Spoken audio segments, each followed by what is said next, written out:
Halo guys, makasih udah klik video ini. Kali ini gue mau bahas tentang sebuah cerita seorang kurir narkoba yang bernama Barry Shield. Dia terkenal karena dia termasuk salah satu orang yang dapat membawa narkoba dalam jumlah besar masuk ke Amerika Serikat. Cerita ini akhirnya dibuat menjadi sebuah film yang berjudul American Made. Film ini rilis pada tahun 2017. Film ini dibintangi oleh Tom Cruise. Film ini mendapatkan nilai dari IMDb 7,2 banding 10, dari Metacritic 65%, dan dari Rotten Tomato 86%. Oke, sebelum gue mulai cerita, jangan lupa like, subscribe, dan komen channel ini ya. Dan jangan lupa juga follow Instagram gue. Oke, langsung kalau kayak gitu gue langsung bakalan cerita ya. Enjoy! Barry Shield. Barry Shield adalah seorang pilot yang bekerja pada airlines yang bernama TWA atau Trans World Airlines. Airlines ini kalau nggak salah udah nggak ada. Ini cuman sampai sekitar 2001 akhirnya bangkrut dan tutup. Nah, Barry Shield ini memiliki rekam jejak yang bagus. Dia adalah seorang pilot yang bisa dibilang dia adalah pilot yang berbakat karena dia bisa menjadi seorang pilot airline komersial pada umurnya yang ke-26 tahun. Tapi sayangnya dari bakat tersebut dia memiliki rekam jejak yang jelek. Ini dia diceritakan melakukan penyeludupan cerutu Kuba yang untuk dia jual kepada orang yang memesannya. Nah, hingga pada suatu hari dia membawa si cerutu Kuba ilegalnya ini untuk diberikan kepada si pemesannya. Ternyata yang memesan cerutu ilegal ini adalah seorang agen CIA yang bernama Schaefer. Nah, si Schaefer ini ngelihat latar belakangnya si Barry Shield bahwa dia adalah pilot yang berbakat, dan di lain sisi dia adalah orang yang mau melakukan sebuah kesalahan, atau mungkin dipandang Schaefer dia adalah orang yang berani. Akhirnya Schaefer ini menawarkan pekerjaan kepada Barry Shield untuk bekerja dengan CIA, yaitu memfoto di daerah-daerah di Amerika Selatan yang terjadi konflik. Akhirnya Barry Shield pun memikirkan kerjaan itu. Di samping dia juga berpikir bahwa kerjaan dia sebagai sebuah pilot airlines itu sangat membosankan dan penuh dengan rutinitas yang sama gitu. Akhirnya dia perlu tantangan baru. Akhirnya dia menerima pekerjaannya si Schaefer. Dia keluar dari TWA dan fokus kerja dengan si Schaefer. Nah, setelah dia kerja dengan si Schaefer ini, dia melakukan penerbangan pertama dan dia memfoto di daerah-daerah Amerika Selatan. Hasil fotonya ini bagus dan membuat CIA ini senang. Cuman sayangnya pekerjaan ini tidak menghasilkan uang sama sekali. Akhirnya Barry Shield datang ke Schaefer. Dia bilang bahwa aku ada anak dan istri yang harus aku beri makan. Apakah ada sebuah pekerjaan yang menghasilkan uang? Si Schaefer pun ngejawab bahwa bilang, kamu melakukan ini untuk negara. Oke, aku akan memberikan pekerjaan tambahan untuk kamu, katanya. Nah, dia disuruh menjadi seorang kurir untuk melakukan penjual belian informasi di daerah Panama. Nah, akhirnya si Barry Shield pun menyetujui untuk mengerjakan hal tersebut. Nah, dia membawa uang dari Schaefer menuju ke Panama. Nah, nanti uang tersebut dikasihkan ke Kapten Noriega. Di sana dikasihkan ke Kapten Noriega. Udah kayak gitu, Kapten Noriega itu memberikan sebuah file berkas yang berisi tentang informasi tentang Amerika Selatan yang dibutuhkan oleh CIA. Hingga pada suatu hari, pada saat Barry Shield mau mengisi bahan bakar di Panama, dia dicegat 3 orang yang tidak dikenal dan dia dibawa paksa. Ternyata 3 orang dikenal ini adalah anak buahnya Jorge Ochoa atau Cartel Medellin.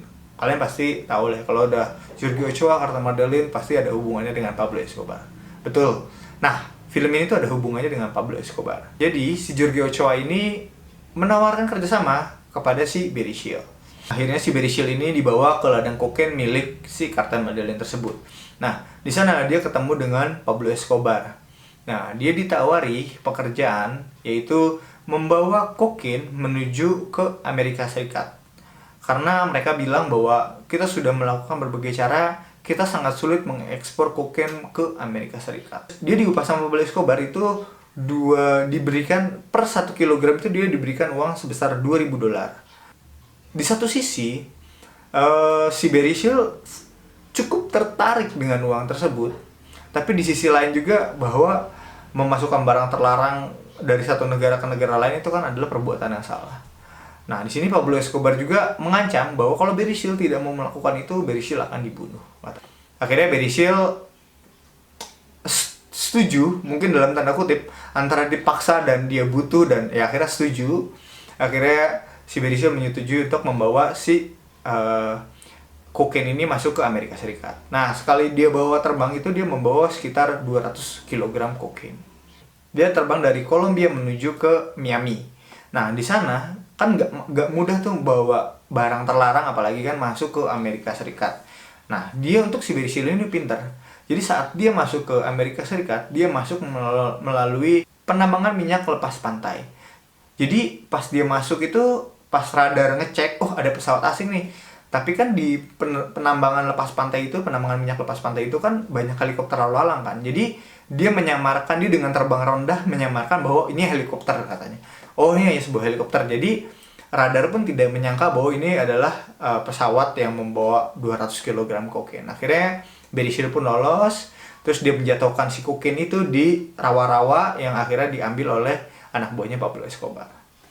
Setelah misi pertama beres, dia balik lagi ke Kolombia untuk mengambil bayarannya. Nah, dia ngambil si uang bayaran tersebut di Kolombia. Ternyata pas saat dia ambil uang, dia digerebek sama polisi ya. Si Cartel Medellin itu yang Pablo Escobar dan Jorge Ochoa itu digerebek nih sama polisi. Akhirnya ditangkaplah ke penjara. Saat di penjara, Pablo Escobar dan lain-lain bebas. Tapi si Berisyl ini nggak dibebasin.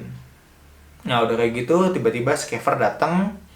Terus si Berisyl bilang, wah jangan-jangan mereka tahu kalau aku agent CIA. Si Schaeffer bilang ke Berisyl, siapa yang bilang kamu agent CIA katanya. Kamu adalah pengedar narkoba katanya.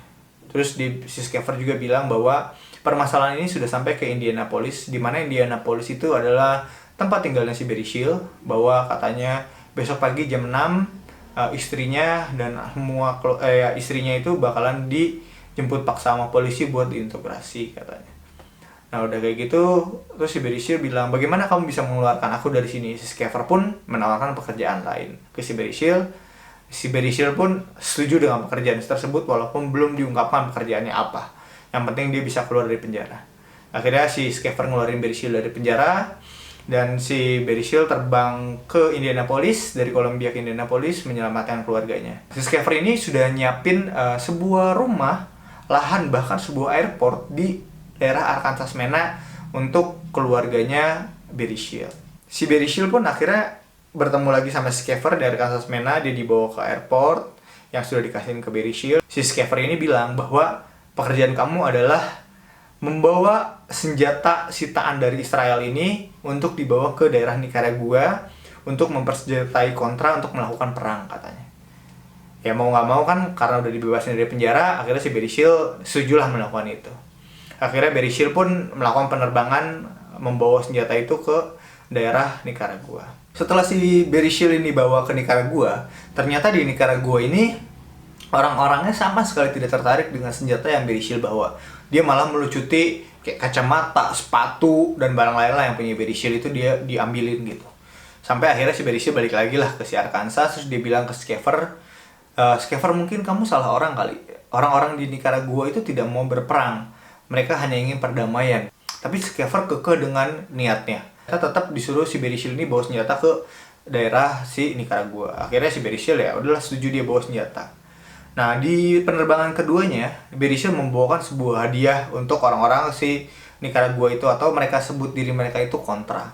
Dia bawa minuman dan juga majalah dewasa. Dia kasih ini minuman dan majalah dewasa ke orang-orang sana.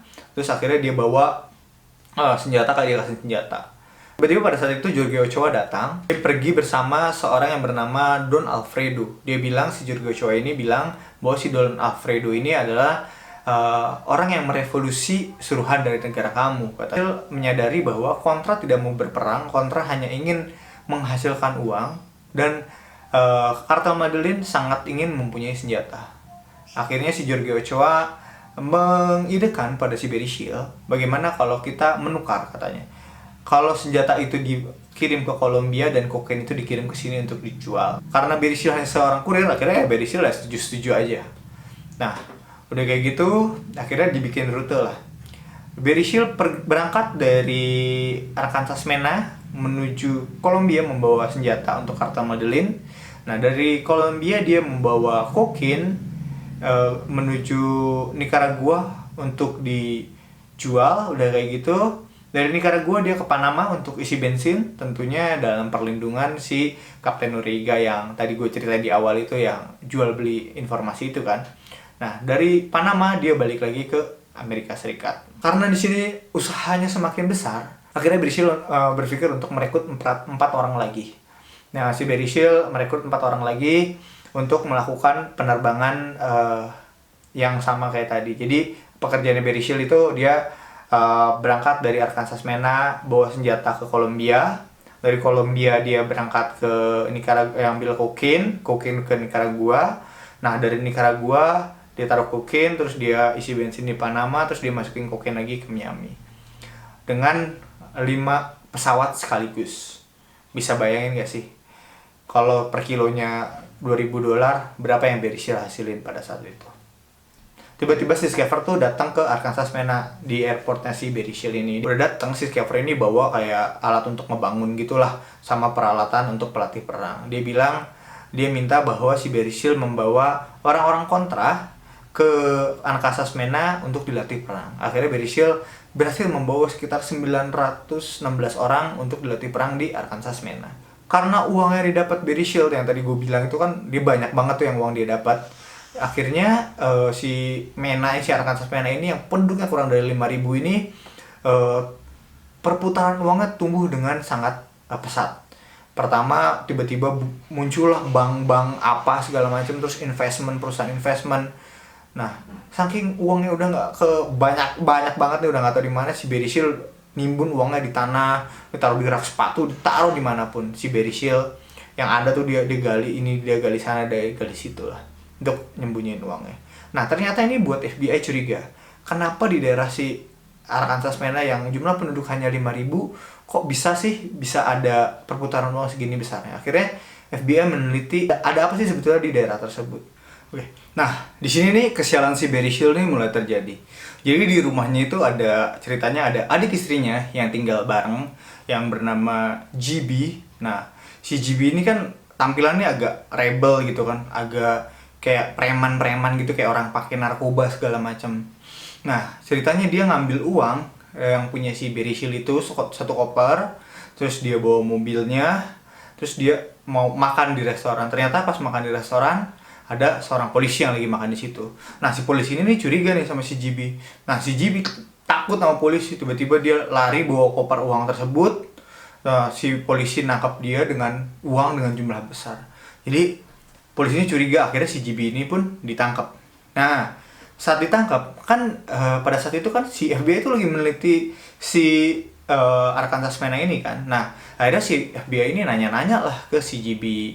Nah, si GB kayaknya membongkar rahasia bagaimana sih si Berisil ini usahanya tuh apa aja, terus di airportnya tuh ada apa aja. Si GB ini tuh menceritakan itu. Nah, di satu sisi si Berisil ini sedang ada di Nicaragua bersama Jorge Ochoa dan Pablo Escobar, sedang mengupayakan bagaimana bisa menerbangkan sebanyak 1.500 kilo kokain dari Kolombia ke Nicaragua. Di sisi lain istrinya nelfon dan menceritakan bahwa si Jimmy ini masuk penjara. Nah, udah kayak gitu akhirnya si Berisil pulang, tiba-tiba si Jorge Ochoa nelfon, terus si Berisil bilang, "Oh, nanti saya pikirin soalnya saya lagi ada masalah keluarga." Akhirnya si Jorge Ochoa bilang, gue bakalan beresin deh masalah keluarga lu.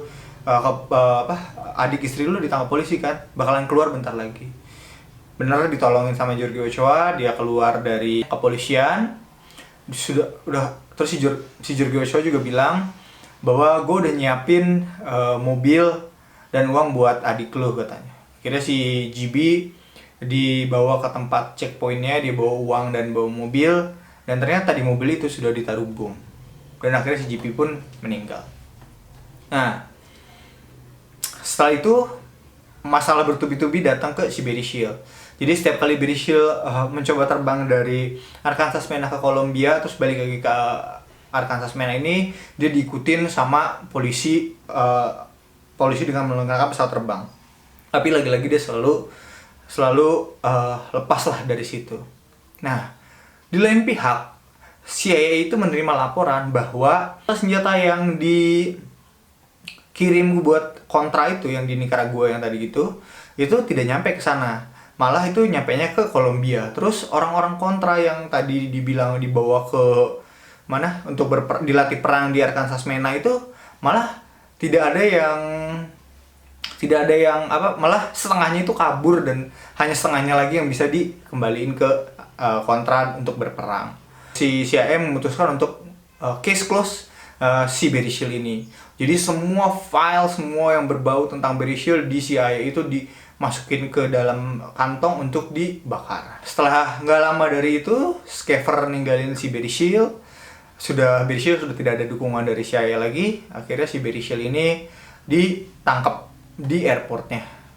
Dia ditangkap dengan semua barang buktinya, ada kokain, ada senjata lah, segala macam. Dia ditangkap sama ATV, DEA dan FBI.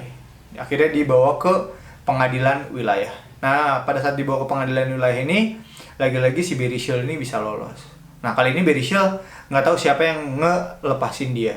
Akhirnya dia sadar bahwa dia dibawa ke White House. Ternyata yang ngelepasin dia, yang menjamin dia adalah Presiden Amerika Serikat. Dari White House ini minta untuk si Barry Shield ini foto dan kasih tahu di mana sih posisinya Pablo Escobar katanya. Akhirnya ya mau nggak mau si Barry Shield juga harus ngikutin itu. Oh ya, sebelumnya kan tadi gue bilang kan bahwa si Barry Shield itu kan harus ngirim sekitar 1.500 kokain, 1.500 kilo kokain dalam satu kali penerbangan tuh dari Kolombia ke Nicaragua. Akhirnya pemerintah menyiapkan sebuah pesawat kargo militer untuk bisa membawa itu, tapi pesawat itu sudah disertai dengan foto-foto lah. Ada foto-foto buat moto tuh si Pablo Escobar tuh ada di situ gitu. Nah, aku udah disediain, dia sama rekannya disuruh ngambil foto itu. Terbanglah dia dari United States ke Kolombia, ngambil 1.500 kilo kokain, terus ke Nicaragua. Di Nicaragua ini akhirnya dia berhasil memfoto Pablo Escobar dan memberitahu bahwa Pablo Escobar itu ada di Nicaragua. Nah, sialnya di sini hitungannya pengkhianatan atau penghargaan kepada Barry Shield atau gimana ya? Kalian bisa simpulin lah. Jadi si Barry Shield ini hasil foto-fotonya itu dipublikasikan di televisi nasional. Ya jelas lah si Barry Shield ini merasa dirinya tuh terancam. Dan Pablo Escobar tuh pasti meyakini bahwa Barry Shield itu mengkhianati dia. Setelah itu terjadi, akhirnya Barry Shield kembali ke persidangan karena dianggap sudah membantu negara. Akhirnya dia hanya dihukum 1.000 jam pelayanan masyarakat. Nah, saat menjalani 1.000 jam pelayanan masyarakat, Barry Shield karena paranoid dan takut dibunuh gitu sama anak buahnya Pablo Escobar itu, dia pindah dari satu motel ke motel lain. Dia selalu pindah-pindah hidupnya sambil menyelesaikan 1.000 jam layanan masyarakat. Hingga pada suatu hari Barry Shield tiba-tiba mobilnya tidak bisa di-starter, terus ada orang yang datang bertiga membawa pukulan baseball menghampiri Barry Shield dan akhirnya membunuh Barry Shield. Saat Barry Shield tinggal di motel tersebut, Barry Shield itu membuat sebuah rekaman video tentang apa yang terjadi pada dirinya, kayak bagaimana dia bisa bergabung dengan CIA, bagaimana dia di Kolombia, bagaimana dia di Nicaragua, semuanya dia ceritain dalam bentuk video itu gitu. Di sini cuma ada beberapa hal yang yang dari film American Made itu beda dengan kenyataannya. Kayak pertama di situ disebutin bahwa Barry Shield itu dia nyelundupin cerutu Kuba. Tapi dalam kenyataannya ternyata bukan nyelundupin cerutu Kuba, dia nyelundupin bom untuk dikirim ke Kuba lewat Meksiko. Dan juga dia dipecat oleh TWA pada saat itu karena dia melakukan hal tersebut. Yang kedua itu katanya dia itu family man di situ. Katanya dia disebutnya family man karena dia care banget sama keluarganya, dia berusaha untuk keluarganya. Ternyata tidak, dia adalah playboy, bahwa dia punya istrinya 3 dan banyak cewek di mana-mana. Terus yang ketiga, bahwa dia berhasil memfoto, di film tersebut disebutkan bahwa dia berhasil memfoto, tapi pada kenyataannya ternyata remote untuk foto pada saat digunakan itu rusak. Jadi akhirnya temannya memfoto secara manual, dan foto yang pada saat difoto itu tuh si kameranya masih jadul tuh, jadi bunyi jepretan foto itu sangat terdengar dan tidak redam suara. Tapi Barry Seal berhasil memfoto Pablo Escobar. Ini gambarnya. Udah kayak gitu, yang terakhir kan diceritain bahwa kalau di film itu kan si Barry Seal itu dibunuh pakai pukulan baseball ya. Nah, kalau di kisah nyatanya Barry Seal itu dibunuh menggunakan machine gun. Oke, mungkin segitu dari gue ceritanya. Terima kasih ya udah nonton. Dadah.